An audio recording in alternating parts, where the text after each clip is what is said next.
everyone. Happy New Year.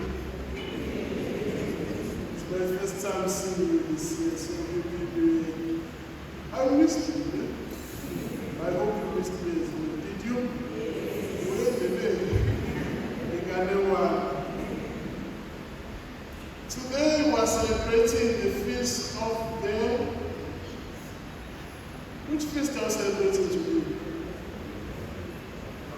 I can't see. Which feast are we celebrating?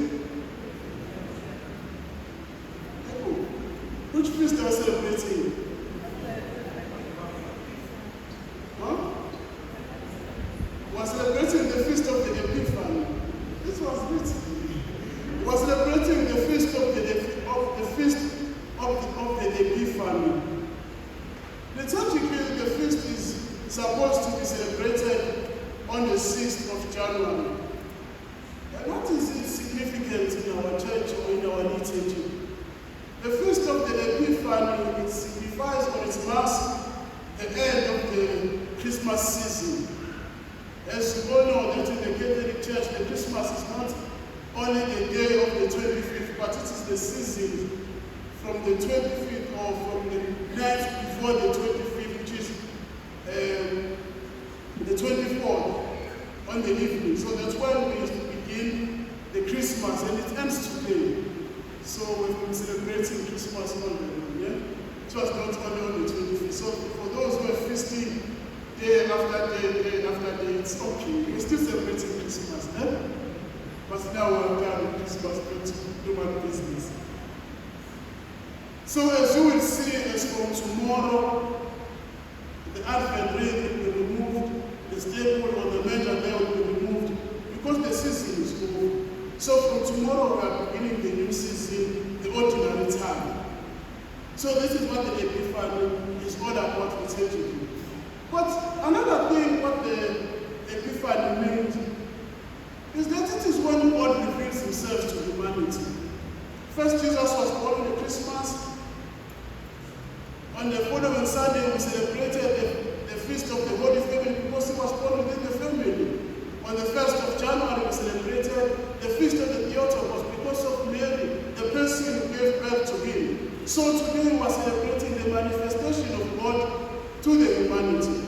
Because when Jesus was born, even though he was born as human, but he was not only human, he was human and also divine. So the feast of the Epiphany, it celebrates the manifestation of God to his humanity.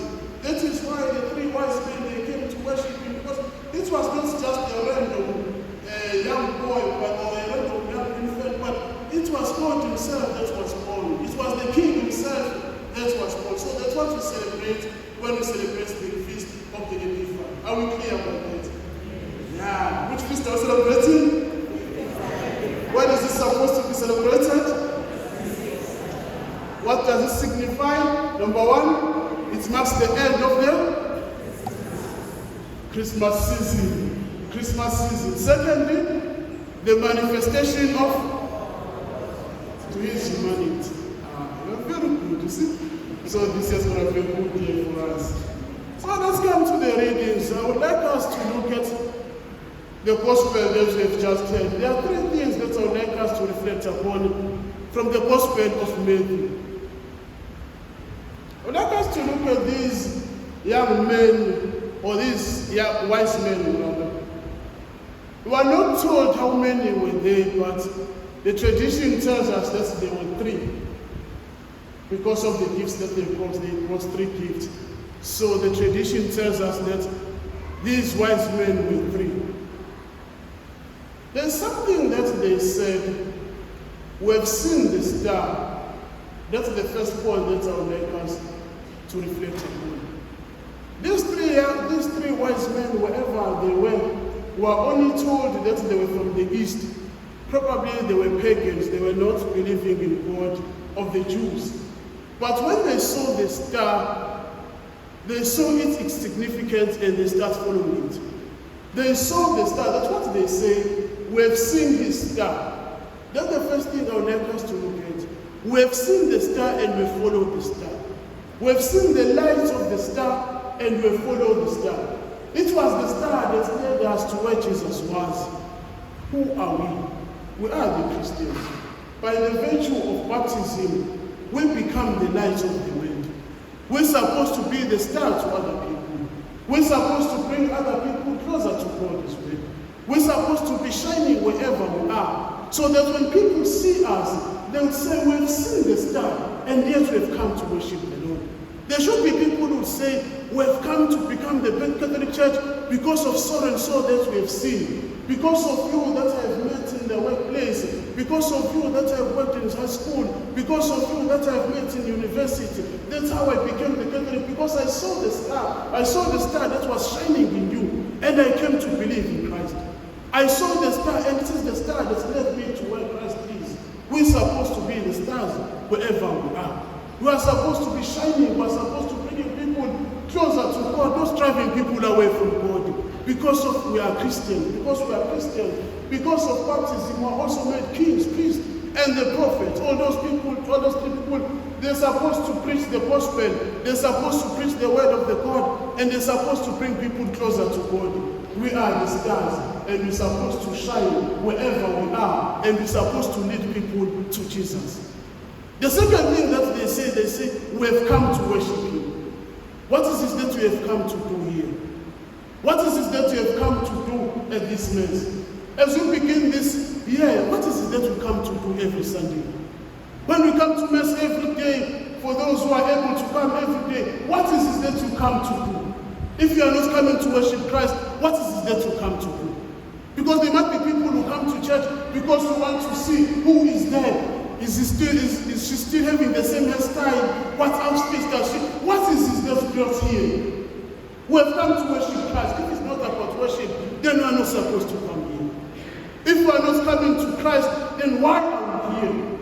These three wise men, they said we have come to worship Christ. First, we have seen the star, and we have come to worship Christ.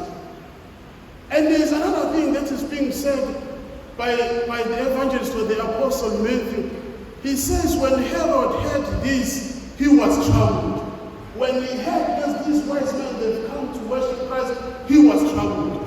Worship Christ until Herod is troubled in your life. Worship Christ until Herod is troubled in your life. Worship Christ until the enemy is troubled. Worship Christ until your situation, until your problems are troubled. Because we thought we have knocked him down. We thought we have knocked her down. Why is she still worshiping Christ? Why is she still worshiping Christ? Because they've seen the star and they've come to meet Jesus. They will continue worshiping him regardless of what is happening in your life. Continue to worship Christ no matter what is happening in your family. Continue to worship Christ no matter what is happening in your life. Because you have come to worship Christ as he is. You have come to worship Christ as who you are. The third things that happens with these wise men, we are told by the gospel that when they have met Christ, but before that, they're having this conversation with Herod, who was already troubled, that even though as I am a king, but there's someone who is worshipped. We know the feast that we celebrated on the 26th. Which feast was that? On the 26th of December, the Holy Innocents. Because after Christ was born, Herod issued a decree that all the boys of all the children of 2 years and younger, they should be killed. Because he knew that among those children, there was this one who was supposed to be king, who was also born. Now this Herod is troubled because these wise men, they come to worship just a young boy. Who was not the young boy, he was God himself. But in his situation or in his devastation, he summoned these young men, the priests and the scribes, and all the council, because he wanted to know, where was this person born? He pretended as if he cared about Christ. He pretended as if he also wanted to go there and worship him. Not everyone who comes to you wants to worship him. Not everyone who comes to bring gifts to you is happy about you. Not everyone who comes to congratulate you is happy about you. There are heroes who come to us pretending as if they also want to worship us. There are heroes who come to us pretending as if they want to do good to us, but their intention is harmful in our lives. So this is what Herod was concerned about when he asked these young men, Go and search diligently. Where will Christ be born? Where is he born? Because I too want to go there and worship him. Not because he wanted to worship him. He did not want to get closer to Christ because he wanted to adore him. He did not want to go to Christ because he was happy that Christ was born. He wanted to go to Christ because he wanted to kill him. He wanted to go to Christ because he was threatened that there is king that is born. There's someone who will take over from me, or there's someone who will take over this Jewish kingdom. Not everyone who comes to you is happy about you. There are heralds who come to you pretending as if they come to adore you, pretending as if they come to adore you, pretending as if they come to congratulate you, pretending as if they come to be happy with you, to come and celebrate with you, but the intention is to do harm in your life. And then these wise men, when they've gone, or when they've departed from Herod, they go to worship Christ. They brought these treasures that were told about in the gospel. And there's something beautiful here that is being said. That on their way back, when they returned to their country, they went back in a different way.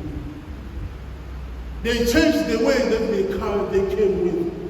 When they have met Christ, something had happened in their lives. They did not miss Christ and remain the same. Because that's what should happen to us as well. We should not miss Christ and remain the same. Many of us will come to receive Christ in the Eucharist, but will remain the same. When you go back with a different way because you have met Christ. Because no one should meet Christ and remain the same in his own life. Many of us are going back to their workplaces tomorrow. People should see that you have met Christ. People should see that you receive Christ. People should see that you know Christ. People should see that you are a Christian. Because no one should meet Christ and remain the same. When you go back home, your children should see that our mother, our father had gone to church, but he has changed, she has changed. You can't remain abusive while you receive Christ every day. You can't remain racist and tribalist while you receive Christ every day. Because no one should meet Christ and remain the same in